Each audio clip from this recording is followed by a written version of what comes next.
ಸಿಹಿ ಹಂಚುವಂತಹ ತೀರ್ಪು ಅಲ್ಲ ಇದು.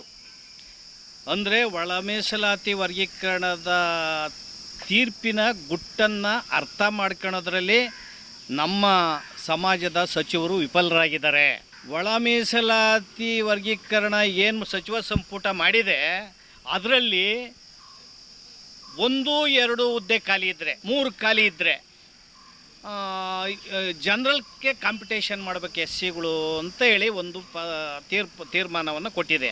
ಅದರ ಒಳರ್ಥ ಏನಂದರೆ 1 ಹುದ್ದೆ 2 ಹುದ್ದೆ 3 ಹುದ್ದೆ ಯಾವುದಂದ್ರೆ ಅದು ವೈಸ್ ಚಾನ್ಸಲರ್ಸ್ ಯೂನಿವರ್ಸಿಟಿಗಳಲ್ಲಿ, chief secretary, IAS IPS class 1 senior ಪೋಸ್ಟ್ಗಳು ಏನಿದ್ದಾವೆ ಅದು ಸಿಂಗಲ್ ಹುದ್ದೆಗಳು ಬರೋದು. ಸರ್ಕಾರದ ಚೀಫ್ ಸೆಕ್ರೆಟ್ರಿ ಒಂದೇ ಹುದ್ದೆ ಬರೋದು, ಯಾವುದೋ ಯೂನಿವರ್ಸಿಟಿ ಒಂದೇ ಹುದ್ದೆ ಬರೋದು. ಇಂಥ ಹುದ್ದೆಗಳನ್ನು ವಂಚಿಸೋದಕ್ಕೆ ಮತ್ತು ಈ ಸಮಾಜದಲ್ಲಿ ಆ ಹುದ್ದೆನಲ್ಲಿ ಬರಬಾರ್ದು ಅಂತ ಹೇಳಿ ಇದನ್ನು ಗೆಜೆಟೆಡ್ ಆಫೀಸರ್ಸ್ ಆಗಬಾರ್ದು ಅನ್ನೋ ಹುನ್ನಾರ ಇದರಲ್ಲಿದೆ.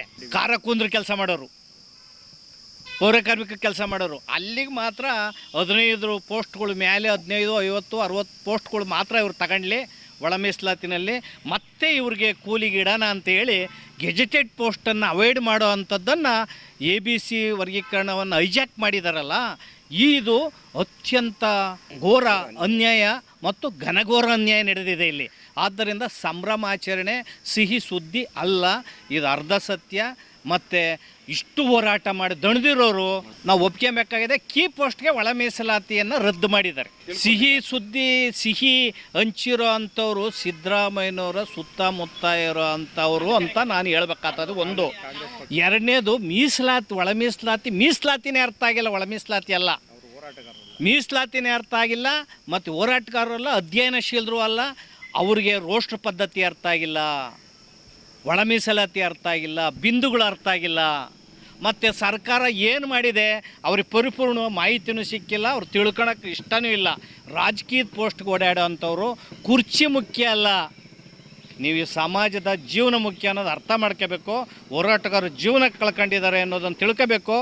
ನಾವು ಬೆಂಗಳೂರಲ್ಲಿ ಫ್ರೀಡಮ್ ಪಾರ್ಕ್ನಲ್ಲಿ 50,000 75,000 ಹೋರಾಟಗಾರರು 5-6 ಸಾರಿ ಹೋರಾಟವನ್ನು ಮಾಡಿದ್ದೇವೆ.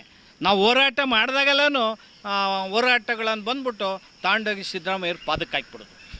ಈ ಥರದ ಒಂದು ತಂತ್ರಗಾರಿಕೆಯನ್ನು ಬಿಡಬೇಕು.